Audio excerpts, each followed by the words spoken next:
Pagkatapos nilang kumain, biglang lumabas si Makoda at ang barkada mula sa palapag malapit sa pasukan ng dungeon.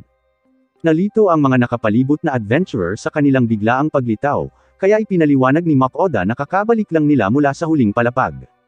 Habang gulat na nakatitig silang lahat, buong pagmamalaking idineklara ni Fel na nasakop na nila ang buong dungeon. Nakaramdam ng pagkailang si Makoda dahil ayaw niyang makaagaw ng atensyon, ngunit huli na ang lahat. Habang sinimulang bombahin ng mga adventurer si Makoda ng mga tanong tungkol sa mga boss at loot, biglang sumulpat si Elrond mula sa kung saan.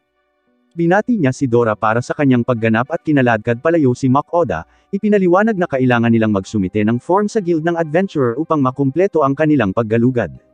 Nang makabalik sila sa guild, muling pinuri ni Elrond si Dora. Kaya, itinuro ni Makoda na sina Fel at Sui ay parehong nag-ambag sa kanilang tagumpay. Habang iniinis ng Dragon Maniac si Dora sa likuran, tinanong ni Yuger si Makoda tungkol sa uri ng mga bagay na kanilang natagpuan sa dungeon. Sumingit si Fel, sinasabing gusto muna niya ang kanyang pagkain, ngunit sinabihan siya ni Makoda na maging mapagpasensya. Pagkatapos ay inabot niya ang kanyang walang hanggang imbakan at inilabas ang kahon ng alahas ng Mimok. Habang tinitingnan nila ang kahon, parehong nagulat sina Yuger at Elrond dahil ang mga Mimok ay bihirang nilalang na may napakahalagang drop. Nang makita ang kanilang natigil ang reaksyon, napagtanto ni Makoda na dapat niyang ilihim ng lubusan ang maalamat na espada mula sa huling level. Pagkatapos ay humingi si Elrond kay Makoda ng buong ulat tungkol sa dungeon, ngunit pinaalalahanan siya ni Yuger na bigyan ng oras ang pagod na koponan para magpahinga. Pagkatapos, naghanda si Makoda ng paliguan at uminom ng kaunting kape at gatas habang ibinabahagi ito sa kanyang buhay na halimaw na meat processor. Sinabihan niya ang lahat na maligo pagkatapos uminom, ngunit tumanggi si Fel na pumasok. Ipinaalala ni Makoda kay Fel na kung hindi siya maliligo, mas mabaho siya kaysa sa isang asong gala. Sobra na ang insulto ni Makoda para sa mythical na aso, ngunit sinabi rin ni Sui at Dora na magmumukha siyang basura kung ipagpapatuloy niya ito. Bagamat nakakaramdam si Fel ng pressure sa kanilang panghihikayat. Bigla siyang nag-ambala ng isang ingay. Akala ni Makoda ay sinusubukan niyang baguhin ang usapan, ngunit sinabi sa kanya ni Dora na narinig din niya ito. Malapit, may dalawang bata na tumatakbo palayo sa isang napakalaking orc. Biglang natisod ang batang babae sa harap ng sumusugod na halimaw. Mabuti na lang at dumating si Makoda sa tamang oras at pinaatake sina Sui at Dora. Ginawa nilang karne ng pabrika ang orc, na nagligtas sa buhay ng maliliit na magkapatid. Di nagtagal, tumakbo si Makoda para tingnan ang mga bata, ngunit natakot sila matapos makita ang higanteng Fenrir sa likuran niya. Sinubukan ni Makoda na i-comfort ang mga bata at sinabi sa kanila na si Fel ay isa lamang glorified house dog, na ikinagalit niya. Sa wakas, napagtanto ng mga bata na nailigtas ang kanilang mga buhay at nagsimula silang umiyak, habang nawawala ang pagkabigla. Nagulat si Makoda at sinubukan niya silang i-comfort hanggat maaari. Nang kumalma sila, tinanong niya ang mga bata tungkol sa kanilang mga pangalan. Nagpakilala ang batang lalaki bilang si Dylan at ang kanyang nakababatang kapatid na babae bilang si Iris. Sinabi niya kay Makoda na sila ay taga Dolan, na ikinagulat niya dahil 3 oras ang layo ng Dolan mula sa kagubatan. Nagtaka siya kung bakit wala ang mga bata sa kanilang mga magulang, na nag-iwan sa kanilang tahimik. Sinabi nila kay Makoda na sasagutin nila ang kanyang tanong kung ibibigay nila sa kanila ang orc. Kaya, pumayag siya. Gayunpaman, nagtataka si Makoda kung paano kayang buhati ng maliliit na bata ang isang napakalaking nilalang. Kaya, isiniwalat ni Dylan na magagamit niya ang kanyang item box skill. Sinubukan ng batang lalaki na ilagay ang orc sa kanyang imbakan, ngunit ang higanteng katawan nito ay masyadong malaki para maipasok sa loob. Sinabi sa kanya ni Makoda na tutulungan niya itong ilagay ang orc sa loob, kaya hiniling niya sa mga bata na ipaliwanag sa kanya ang kanilang kwento. Ipinaliwanag ni Daryl na siya at si Iris ay nakatira kasama ang kanilang ina sa Dolan habang ang kanilang ama ay isang adventurer. Isang araw, pumunta ang kanyang ama sa dungeon at hindi na bumalik. Kaya, naiwan ang ina at ang mga bata ng mag-isa. Bagaman ginawa nilang 3 ang kanilang makakaya upang mabuhay, nagkasakit ang kanilang ina isang araw. Iniisip ni Makoda kung bumubuti na ba ang kalagayan ng kanilang ina. Kaya, sinabi sa kanya ni Dylan na dinala nila siya sa isang pari. Bagamat medyo bumuti ang kanyang pakiramdam pagkatapos ng healing spell ng pari, nagkasakit siyang muli pagkaraan ng ilang sandali. Sinabi ng pari sa mga bata na hindi niya kayang gamutin ang kanyang sakit, kaya kailangan nila ng isang pari na mas mataas ang antas mula sa maharlikang kabisera. Sa kasamaang palad, walang pera ang maliliit na bata para tumawag ng pari mula sa kabisera, kaya naiwan silang mag-isa na nagtitinda ng mga halamang gamot mula sa kagubatan para mabayaran ang pagpapagamot ng kanilang ina. Nang marinig ang kanilang masakit na kwento, maging si Makoda ay napaiyak habang iniisip ng mga bata na sa wakas ay mabibigyan sila ng orc ng sapat na pera para sa pagpapagamot ng kanilang ina.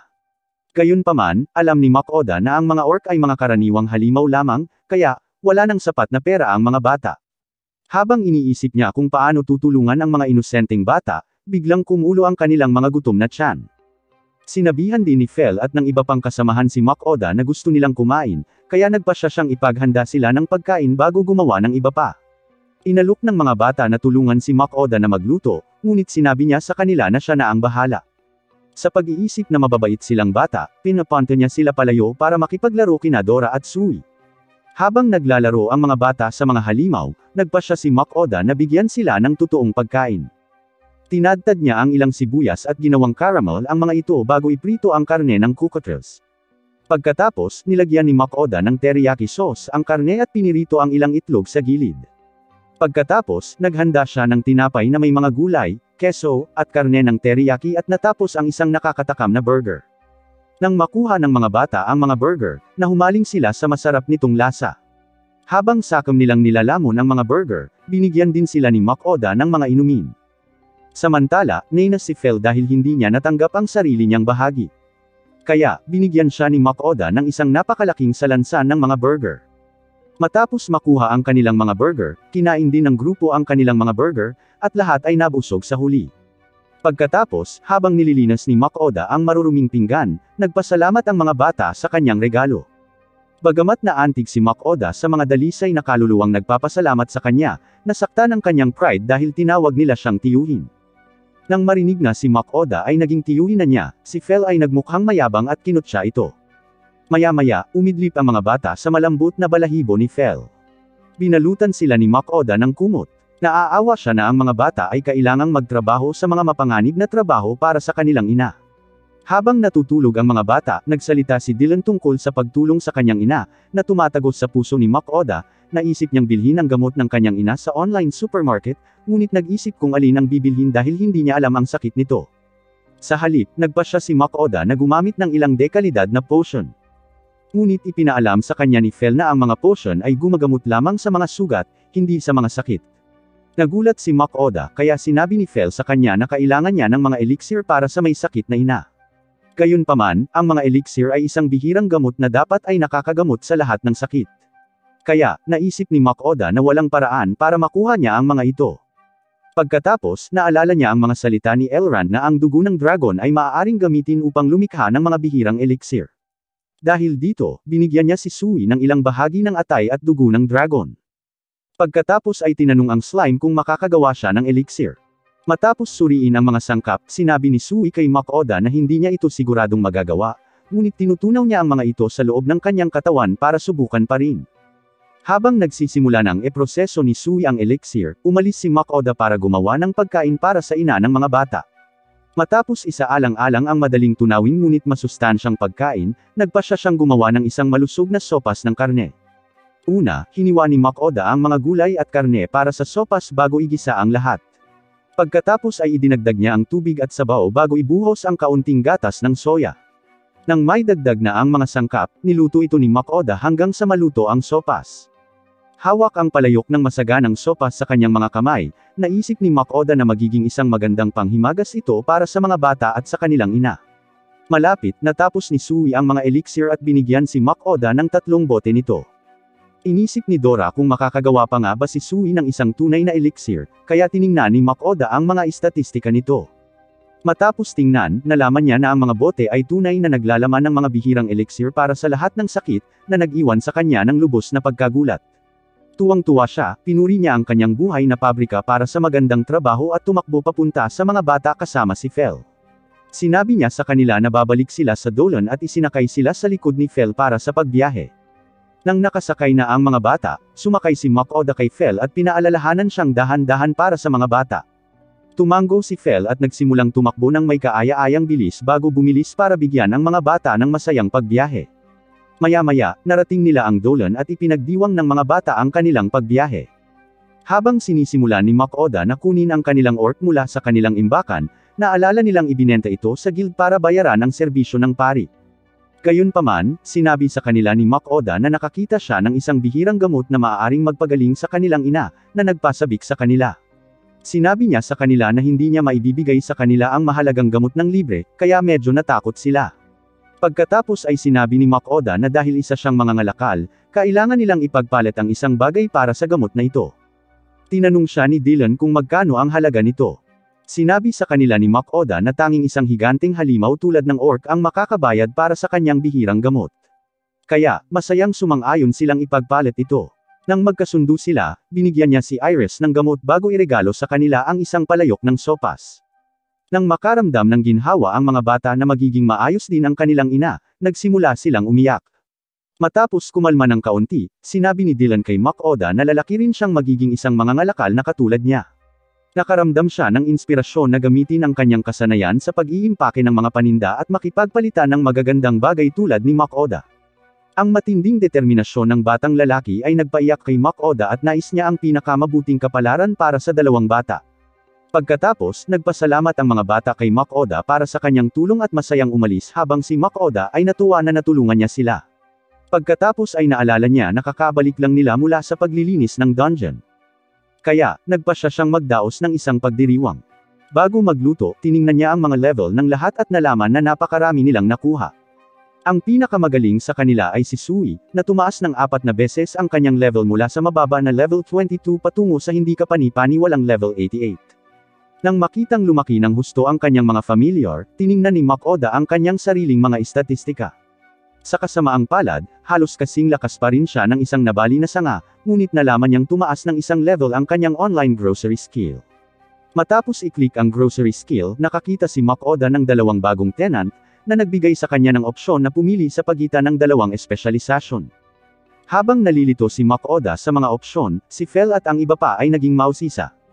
Tinanong nila siya kung ano ang ginagawa niya. Kaya sinabi sa kanila ni Mac Oda na hindi niya alam kung aling skill tree ang pipiliin. Sinabihan siya ni Fel na pumili ng burger skill pero mas gusto ni Sui ang matatamis. Kaya pinili ni Mac Oda ang matatamis. Nagalit si Fel dahil itinapon lang ni Mac Oda ang opinyon niya sa basurahan na parang gamit ng tissue. Pero ipinaalala ni Mac Oda na mahilig siya sa matatamis. Gayunpaman, nang bumukas ang bagong menu ng matatamis, lahat ay naglaway sa mga premium cake sa harap nila. Pumili si Mac Oda ng ilang opsyon at umorder ng isang malaking kahon at kumuha ng takeaway box mula rito. Matapos buksan ang lahat ng takeaway box, inilapag ni Mac Oda ang isang grupo ng mga premium cake at pie sa kanilang hapagkainan. Pagkatapos ay binigyan niya ang lahat ng tigi-isang hiwa at lahat sila ay sabik na kumain. Habang ang kanyang mga familiar ay ngumunguya ng masasarap na cake, sinabi sa kanila ni Mac Oda na mayroon din siyang masarap na custard pudding. Inilagay niya ang jiggly pudding sa isang plato para sa kanila at kumuha ng cream roll para sa kanyang sarili. Habang iniinom ni Mac Oda ang ilang black coffee kasama ng cream roll, hinusgahan siya ni Fel sa pag-inom ng mapait na likido. Ipinagtanggol ni Mac Oda ang kanyang desisyon, na sinasabing ang pait ng kape ay sumasabay sa matamis na lasa ng cream. Samantala, humingi sina Sui at Dora ng mas maraming puding, ngunit sinabi ni Mac Oda sa kanila na magiging mga Amerikano sila kung kakain sila ng masyadong maraming matatamis.